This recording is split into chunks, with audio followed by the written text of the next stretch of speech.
Eh bien bonjour à tous, Théo Duverger. Aujourd'hui j'ai le plaisir et l'immense honneur de recevoir un ami, un confrère, monsieur Yves Grandmontagne. Alors Yves Grandmontagne, bonjour. Bonjour Théo. Yves Grandmontagne, pour vous le présenter, comment vous le présentez de manière succincte? C'est pas possible. Yves Grandmontagne à la base c'est un docteur en médecine vétérinaire. C'est un docteur en médecine vétérinaire qui ensuite s'est orienté vers l'entreprise, notamment vers le milieu du DRH. Il a été DRH de très grosses boîtes, pour ne citer qu'elles, on a Pfizer, on a Microsoft. Et ensuite, parce que ça ne suffisait pas, que le changement c'est vachement bien, il a décidé de s'orienter un peu plus vers le milieu du digital. Aujourd'hui, il est expert spécialiste du monde du travail et notamment des nouvelles manières de travailler dans un monde digital, d'une part, à travers une société, mais c'est aussi quelqu'un qui est excessivement intéressé, passionné et qui travaille dans l'innovation RH et notamment l'innovation RH à travers le digital. Yves, bonjour. Quelle introduction. Tu as vu un peu? Bonjour Théo. Est-ce que ça y est, j'ai tout résumé, c'est bon, on est bien? J'ai même l'impression que tu en as un peu trop dit, mais bon... Écoute, il faut, c'est un bon teasing pour tout le monde. Yves, eu égard à ton parcours, alors, bon, le changement, effectivement, on peut devenir vétérinaire et passer par différentes sphères. Tu as quand même fait un bel écart, un beau grand écart entre vétérinaire et DRH. Et maintenant, dans le milieu du digital, moi, j'aimerais savoir, bon, manifestement, toi, le changement, ça te fait pas peur. Comment tu peux expliquer un tel parcours? Alors, je pense que si je me permets le tutoiement, entre confrères. Mais entre confrères, c'est de rigueur. Ouais, non, je pense que d'abord, la question que tu me poses et qu'on me pose régulièrement, elle est sans doute liée au fait que l'un comme l'autre, on a une formation qui est celle de vétérinaire et on s'attend pas à ce qu'on fasse autre chose que ça. Voilà, une sorte de vocation et de prédéfinition de ce qu'est être vétérinaire, c'est-à-dire praticien. J'aurais une formation d'ingénieur ou une formation commerciale que personne ne pose la question, parce que par définition, ce sont des formations qui sont beaucoup plus ouvertes. Ouais, bien sûr. Voilà, donc il y a une forme d'anecdote derrière tout ça. Non, je pense que plus sérieusement, moi, ça renvoie tout simplement, à quelle que soit ma formation de base, ça renvoie à une aspiration et un goût personnel, à faire des choses nouvelles, à essayer en disant de vivre plusieurs vies professionnelles en une seule. Excellent. Et puis une grande curiosité. Voilà, je pense que c'est pas ni une qualité ni un défaut. Je suis comme ça, c'est-à-dire que j'ai tendance à vouloir me renouveler. Et je suis tout autant admiratif des gens qui peuvent être des hyper experts. Rester des années dans un domaine, etc. Exactement, ouais. Et tout ce qui n'est pas mon cas, mais voilà, moi j'ai besoin d'embrasser différents sujets et puis j'aime aussi les mettre en relation les uns avec les autres. D'accord. Il y a aussi un attrait très proche, vraiment un goût de l'autre, un goût de l'humain qui est très présent chez toi. De l'humain, une curiosité de l'humain, une curiosité des sujets en général, voilà. Donc ce qui fait que sentiment parfois de faire tout et rien, de papillonner un peu, mais au bout du compte d'avoir une capacité, enfin c'est ce que je revendique, à avoir une vue globale. Voilà.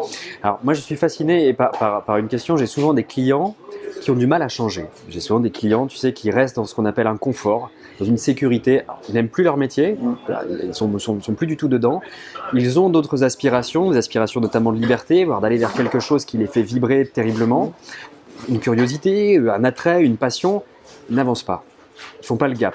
Toi, manifestement, c'est quelque chose auquel tu as dû être confronté à un moment donné. Est-ce que je reste dans cette sécurité-là? Parce que je tiens à préciser, Yves n'est plus salarié, il dirige 2 boîtes, il est le président, fondateur. J'aimerais savoir juste toi, si tu as des trucs, si tu as des astuces, quels sont toi tes modes de pensée quand tu dois changer? Comment tu fais? Est-ce que tu te dis, est-ce que je reste dans ma sécurité? C'est des vraies questions que tu as dû te poser, ça. Bien sûr, oui. Et quand tu disais tout à l'heure que beaucoup de personnes sont résistantes au changement ou ont peur du changement, très, très, très lucidement, il y a aussi une part de peur à chaque fois qu'on change, d'incertitude. On sait ce qu'on laisse, on ne sait pas ce qu'on gagne. Mais à un moment donné, moi j'ai toujours vécu ça comme l'objectif l'emporte sur la difficulté de la transition. D'accord. Après, non, toutes les étapes du changement, elles sont il faut les franchir. Elles sont pas. Alors on les franchit avec plus ou moins d'enthousiasme, plus ou moins de facilité. Je vais prendre un exemple. Enfin, deux choses. Quand j'ai changé dans un monde professionnel qui était un monde de salariés, je dois dire que je me suis mis en situation d'ouverture, mais je n'ai pas sollicité les opportunités. Elles sont venues à moi et j'ai pris le train en marche. Bon, ça n'a pas été un effort énorme parce que voilà, les choses sont présentées et que c'était intéressant de faire des choses nouvelles. Je pense que ça a été plus dur et moins spontané dans la dernière échéance. Alors ça a été une volonté délibérée de ma part, d'une part, mais j'étais conscient que là, pour le coup, passer d'une situation de salarié porté par une organisation à une situation de prise en main de soi-même, il y a plusieurs étapes à franchir et je crois que je suis en train de les franchir, parce que je n'ai pas la prétention de les avoir totalement... D'accord, mais c'est vrai qu'il y a une part de risque. Tu l'as dit aussi, il y a une part de peur. Bien sûr. Et la peur, la meilleure solution, c'est de l'affronter, quoi. On voit beaucoup de gens qui se terrent, qui s'échappent de cette peur, qui demandent à quelqu'un de faire à leur place. Toi, tu conseilles aussi, voilà, vous avez une peur, mais vous y allez quand même, quoi. Petit à petit, tu l'as dit, par étapes, et puis ça se fait, quoi. Voilà. Ça se fait, on y arrive. Des années après, tu te dis encore, voilà, comment j'ai pu y arriver? J'y suis arrivé petit à petit. Et dans ta dernière phrase, c'était rigolo, c'est en train de se faire. Ouais, c'est un processus, processus en mouvement et tu es complètement dedans. Alors j'ai une question à te poser. Tu as été ancien DRH de Microsoft, tu es plutôt Mac ou PC? Je déconne, je ne pouvais pas m'en empêcher. Alors les deux. Ah d'accord, les deux, très bien. Ouais, tu ne diras pas à Bill Gates, promis, je ne dirai rien. Non, mais justement, alors, je vais faire un peu de pub pour mon ancien employeur. Eh ben vas-y. Avec qui je garde d'excellentes relations. Je l'appellerai. Non, c'est que, en fait, Microsoft est extrêmement ouvert en fait aux autres écosystèmes depuis quelques années. Sous-entendu, contrairement à Mac. Oui, je sais pas. Enfin, non, je ne sais même pas sous-entendu, c'est la réalité. Non, mais en fait, de fait, en fait, les applis Microsoft étant disponibles sur tous les environnements, on peut les utiliser sur n'importe quel environnement. Et puis de fait, il y a une raison très pragmatique pour laquelle je suis à la fois les deux, c'est que j'ai un PC. Effectivement sous Windows, voilà. Et par ailleurs, j'avais un téléphone Microsoft, mais vu qu'ils ont arrêté, voilà, je suis passé à la concurrence, mais ça se passe très bien. Ça se passe très bien, tout va bien, tout est connecté. La réalité aujourd'hui est dans l'hybridité, donc il faut dans tous les domaines savoir être. J'aime beaucoup cette phrase. Plusieurs domaines à la fois. J'aime beaucoup cette phrase. Ça, c'est aussi quelque chose qui peut me rapprocher au changement. Le changement, c'est une forme d'adaptation. Voilà. L'adaptation peut être aussi l'hybridité. Pour revenir au changement pur et dur, tu sais, on a parlé beaucoup des changements individuels. Comment nous, on passe le pas pour aller vraiment réaliser notre vie, faire nos rêves, aller vers nos passions, nos pulsions. Mais toi, dans ton expertise, aujourd'hui, tu es un spécialiste aussi, on a dit, du mode du travail qui sont en plein changement, de la digitalisation du travail. Et quand on a préparé cette interview au téléphone, tu me disais, parfois, dans les boîtes, c'est compliqué de faire changer les mentalités. C'est compliqué parce que là, on n'est pas sur une individualité, on est sur une somme d'individualités, on est sur un système. Comment toi, tu fais changer les mentalités? Comment toi, tu abordes ce changement? Comment toi, tu proposes ça en tant que consultant dans un système organisé comme une organisation, une entreprise? Alors, d'abord, c'est pas moi. C'est pas moi qui vais, avec mes petits bras musclés, changer les gens. Disons que, première chose, c'est des formes d'évidence, mais qu'il faut rappeler. Changer des systèmes, changer des outils, changer des processus sur le papier, c'est facile. C'est facile c'est facile. En tout cas, ça se fait. Mettre en place un nouvel outil informatique, je dis pas que c'est simple, mais c'est rationnel et on y arrive toujours. Faire en sorte que la culture change, c'est-à-dire que les modes dans l'occurrence sur le sujet. Alors, sur lequel je travaille, et je ne suis pas seul, je travaille avec mes associés. Je ne suis pas président de la société en question. Ah, d'accord, je suis associé de la société Next Modernity. On travaille ensemble, en étroite relation avec les personnes ou des personnes de l'entreprise dans laquelle on intervient. Le travail de changement, il passe par une implication des acteurs. C'est-à-dire qu'on ne peut pas décréter, nous, consultants, de la même façon qu'une direction générale ne peut pas décréter le changement. C'est quelque chose dans lequel on engage, c'est toute une démarche dans laquelle on engage les acteurs. Alors ça passe par l'engagement de ces personnes, l'implication, l'émergence d'idées. Aujourd'hui, dans des entreprises qu'on essaie de faire changer, de faire évoluer vers des nouveaux modes de fonctionnement, il y a une constante, c'est plus d'agilité, plus de transversalité, plus de capacité à innover, enfin mettre en l'entreprise ou l'organisation en capacité d'être plus agile, qui est le mot à la mode. Le mot valise, c'est le hit word en ce moment. Exactement, mais c'est un mot qui est quand même riche, très très riche de sens. Eh bien, ça nécessite de travailler ensemble à changer la culture de la boîte. Oui, il y a beaucoup de résistance.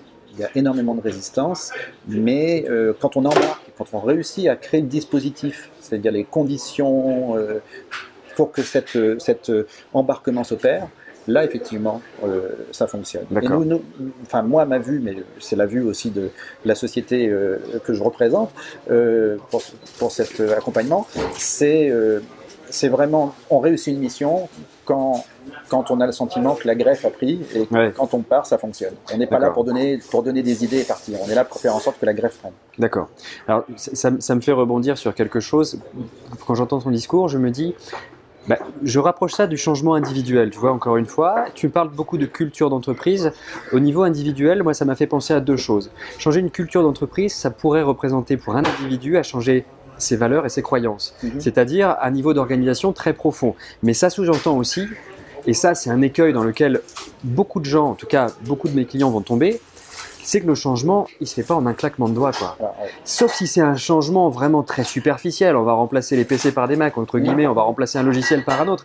Le changement, et un changement que ça soit organisationnel ou individuel, ça prend du temps, quoi. Pour changer les mentalités, pour avoir des nouveaux process, des nouveaux comportements, ça prend du temps. Et il faut accepter quelque part aussi ce temps-là, n'est-ce pas?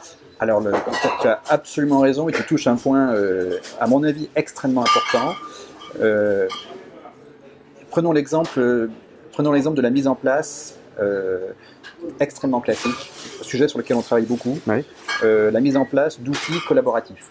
Des outils type, alors je vais pas faire de pub pour Microsoft, c'est pas Microsoft, ça peut être Google, ça peut être n'importe quel outil qui vise à faciliter la collaboration, soit en travail à distance, vidéoconférence ou réseaux sociaux. On déploie l'outil. Si on déploie l'outil sans savoir l'intention qu'on lui donne, ça ne marchera pas. On en fera dans le meilleur des cas une utilisation équivalente à ce qu'on avait avant, donc aucune valeur ajoutée.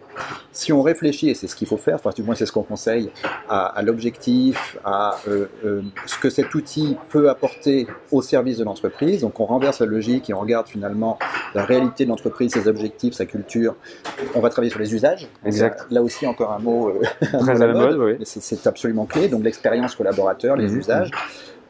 On va identifier quelles sont les bonnes caractéristiques de ces outils à déployer et à mettre au service des salariés, des collaborateurs de l'organisation de l'entreprise.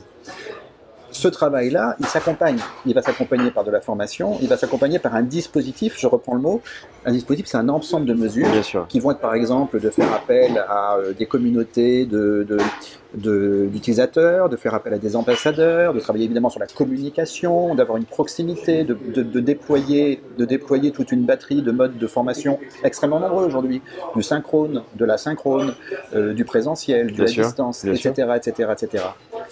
Alors, une fois qu'on a fait ça, on pourrait penser que c'est fini, mais c'est pas fini. C'est peut-être même le début. C'est le début. C'est la graine qui est plantée. Alors, ça permet d'embarquer un collectif.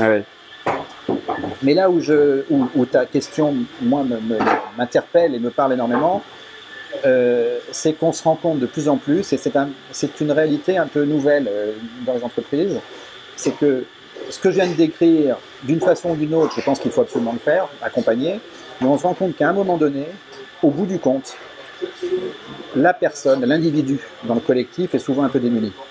C'est-à-dire que, oui, parce qu'en fait, on met en place des nouveaux modes de travail, on met en place une bonne connaissance de ce qu'on peut faire, par exemple, avec des outils. On peut voir d'autres exemples, mais par exemple, avec des outils. Mais à un moment donné, la personne à qui on a dit, il faut que tu sois plus collaborative, plus innovante. Très bien, mais comment? Que tu prennes des risques. C'est ça. Tu as le droit à l'erreur. Enfin, c'est tout ce qu'on dit aujourd'hui. Et c'est vrai, c'est l'intention et les organisations intérêt à aller vers ça.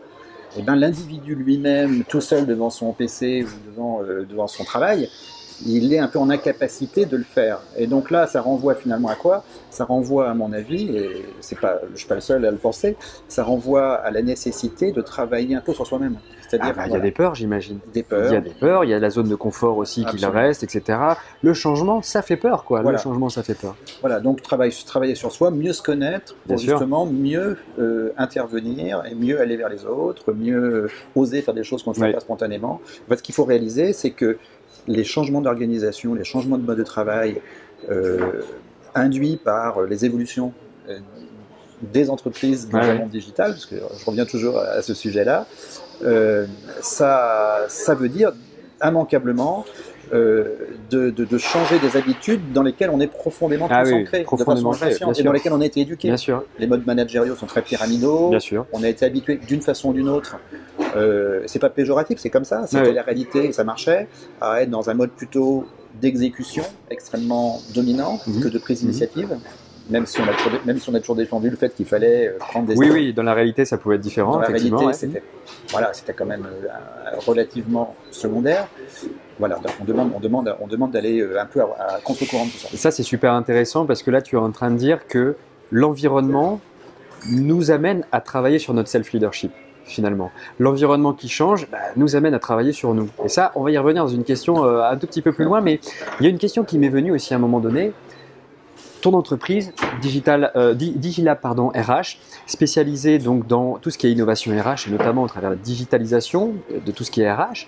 Voilà, il y a une question qui m'est posée. Moi, le milieu du RH, c'est un milieu, comme son nom l'indique, relations humaines. N'as-tu pas peur, question qu'on doit te poser, tu la vois arriver, que la digitalisation de cet environnement coupe le lien justement humain? Ouais, alors ça, oui. Alors ça, c'est une question classique. Je te le. Ben voilà, écoute. Mais une question pertinente. Non, merci. Alors, oui, on peut tout à fait comprendre le sujet comme ça et se dire la digitalisation, c'est le remplacement de l'homme, des hommes, par des les femmes, machines. par les machines, par les robots, etc. Alors, si c'était ça, oui. Mais je pense que c'est pas ça. Enfin, il faut rester vigilant. Hein. Je ne suis pas non plus BA, mais je pense que le digital peut aujourd'hui, pour les ressources humaines, alors oui, on peut imaginer, on peut fantasmer. Il faut faire en sorte que ce soit pas le cas. On peut avoir peur d'un remplacement, d'une robotisation de la fonction. Ouais. Et dans ce cas-là, effectivement, on aurait tout faux parce que ce qui fait la richesse et l'intérêt et la valeur ajoutée de la fonction RH, c'est à un moment donné que la décision soit prise par des personnes, c'est un fondamental, que une priorité, une primauté soit donnée à la relation humaine, ça, aucune machine ne le remplacera. Impossible. Voilà. Et donc, qu'est-ce que finalement le digital peut faire là-dedans? Le digital, il peut aider, il peut être, mais on a déjà des outils, on a déjà des outils depuis des années qui nous aident à prendre des décisions, qui nous aident à communiquer. Bon, le digital peut permettre d'aller plus loin et si possible dans le bon sens. D'accord. Donc, oui, il faut être lucide. Mais l'innovation aujourd'hui permet de faire plein de choses dans l'aide à la décision. On peut aujourd'hui, par des technologies adossées à l'analyse de données, par exemple, avoir, alors on appelle ça des analyses prédictives. Peut-être que le mot est un petit peu excessif ou un peu trompeur, mais ce sont finalement, ça permettra d'avoir des formes d'alerte sur, par exemple, le risque ou la probabilité qu'un événement survienne. Une démission, de l'absentéisme. Ça permet également d'avoir, par exemple, de pouvoir matcher ou faire correspondre des personnes avec des postes et se poser les bonnes questions, de se dire tiens, cette personne pourrait prendre telle fonction. Mais au bout du compte, en tout cas moi c'est ce que je défends. Ça reste l'humain derrière. Oui, c'est l'humain qui reste à prendre la décision. Et si ça permet de libérer du temps. Bien sûr. Pour cette rencontre. Pour cette rencontre sur laquelle finalement souvent les équipes RH ne sont pas disponibles. Ouais, j'ai pas le temps. Voilà. Et c'est pareil dans plein de domaines. Si on prend le domaine médical, pour faire un pont avec un domaine que l'on connaît, c'est pareil. Le médecin augmenté de demain, moi je pense pas qu'il y aura moins de médecins. Je pense simplement et j'espère que le médecin aura plus de temps à consacrer à sa relation humaine. Espérons. Voilà. Espérons. Je te remercie pour cette réponse qui est très rassurante et qui est probablement très éclairante aussi. Lucide. Et lucide. Très éclairante. Lucide. C'est très bien. Alors voilà, toi tu as eu quand même un parcours qui est assez incroyable et je pense qu'aujourd'hui tu as aussi une expertise, tu as aussi une parole, tu as aussi une voix et on en a parlé tout à l'heure pour deux sujets moi qui me tiennent à cœur et notamment qui tiennent à cœur sur cette chaîne YouTube. Les sujets du self-leadership, la manière, le processus on va dire permanent de connaissance de soi, de conscience de soi, d'amélioration de soi, sa confiance en soi, etc. et de leadership. Le fait de mener aussi, d'emmener des gens avec soi dans un projet. J'aimerais que toi, tu me parles de ça, que tu me donnes ta vision du self-leadership, du leadership, et puis probablement, si tu peux, nous donner quelques tuyaux pour améliorer ses capacités, ses compétences. La question, elle est la question, elle est complexe parce que d'abord, le leadership, on a écrit des milliers ou des dizaines de milliers de pages sur le sujet. Donc je ne me revendique pas spécialiste du sujet. Je fais plutôt, disons, praticien du sujet, comme n'importe quel DRH d'ailleurs, que j'ai été.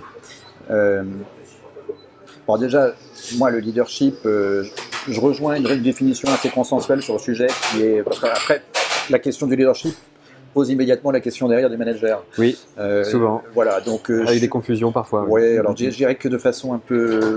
Certainement réductrice, mais pour poser les idées, je dirais que le management est plus dans va plus avoir une barrissante, disons, son centre de gravité, autour du contrôle, de l'exécution. L'exécution, oui, alors que le leader va emporter. Voilà, même si le management aujourd'hui va devoir se transformer pour aller vers une posture un peu plus basse que celle qu'il a appris à avoir traditionnellement. Le leader va être plus, on va plus avoir autour du leadership la notion de capacité à emmener, à embarquer, une vision, à embarquer les gens, à inspirer. Donc l'un n'empêche pas l'autre. On peut être un manager leader, il peut y avoir nécessité d'être leader plus ou moins dans certaines configurations. Et puis après, il y a l'idée aussi que le leader n'est pas forcément manager. Exactement. Voilà, et ça, je revendique beaucoup cette idée-là, parce que moi, j'ai connu des personnes qui ne manageaient pas d'équipe et qui avaient un leadership incroyable, c'est-à-dire qu'il y avait une capacité, une crédibilité, un enthousiasme qui emmenait vraiment les autres personnes vers eux, qu'on allait voir, etc. Et inversement, des managers qui n'étaient absolument pas leaders, qui étaient au contraire très, très, très contrôlants, froids et dans l'exécutif au maximum. Voilà. Donc déjà, pour situer un petit peu les idées. Après, la notion de leadership de soi, ça renvoie à tout le monde. On l'a évoqué tout à l'heure, je l'ai évoqué au travers de la nécessaire connaissance de soi dans un monde où on doit changer, mais où finalement l'injonction ne suffira pas. Non, c'est compliqué. Voilà, c'est compliqué. Voilà. Change, voilà. Voilà, sois différent. Sois différent. Je t'ordonne d'être différent. Ce qui est très drôle, c'est sois naturel aussi. Je peux plus, je suis perdu. Voilà. Donc en fait, non, la grande constante aujourd'hui, là où le sujet du self-leadership devient particulièrement important, c'est précisément que les organisations aujourd'hui sont dans un bouleversement total, c'est le sujet dont on a parlé depuis le début. C'est que le monde dans lequel on vit est de plus en plus complexe et incertain. Et on le retrouve ça dans les façons de travailler. Pourquoi est-ce qu'on a développé des méthodes agiles ?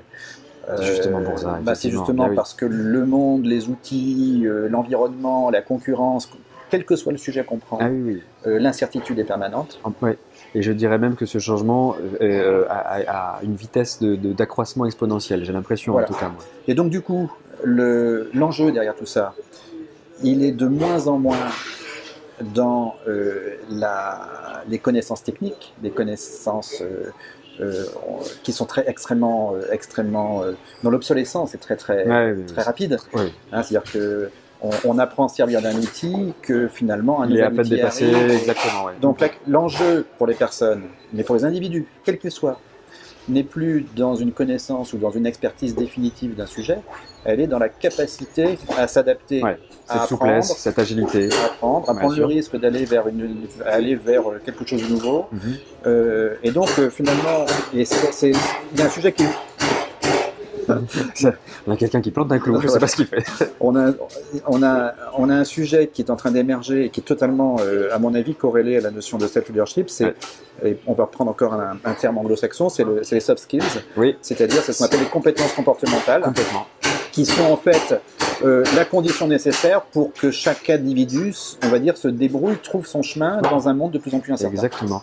La clé de l'évolution, c'est justement cette adaptation au changement, mais en permanence. Et comme c'est un monde qui change en permanence, à niveau local, on peut voir des petits changements, mais à niveau global, c'est énorme ce qui se passe. Donc effectivement, la clé, c'est travail sur soi, capacité de s'adapter, capacité d'accepter le changement, capacité non pas de s'enfuir dès qu'il y a une peur, non pas de se paralyser, mais d'y aller pas à pas. Quitte à ce que ce changement, quand on y arrive, rechange encore pour donner quelque chose, c'est en permanente évolution. Donc la clé, c'est justement l'adaptation. Voilà, et ça c'est quelque chose à quoi les personnes, que ce soit en entreprise ou pas, sont peu préparées. Parce qu'on n'a pas appris à l'école à se connaître, absolument pas. Parce qu'on a toujours donné la prééminence à finalement l'acquisition de connaissances. Le savoir, voilà. Le savoir-faire, savoir-être beaucoup moins. Savoir-être beaucoup moins, et ça aussi c'est de plus en plus à la mode, on entend beaucoup plus ce genre de choses aussi en entreprise. Voilà, donc un vrai sujet, et à mon avis un sujet émergent dont on n'a pas fini de parler. Eh bien écoute, ce sera pour un prochain numéro. Merci beaucoup Yves. Merci Théo. Écoute, j'espère que ça vous a plu. Si ça vous a plu, comme d'habitude, vous mettez un petit pouce bleu ou vous abonnez à la chaîne. Je vous dis à très bientôt.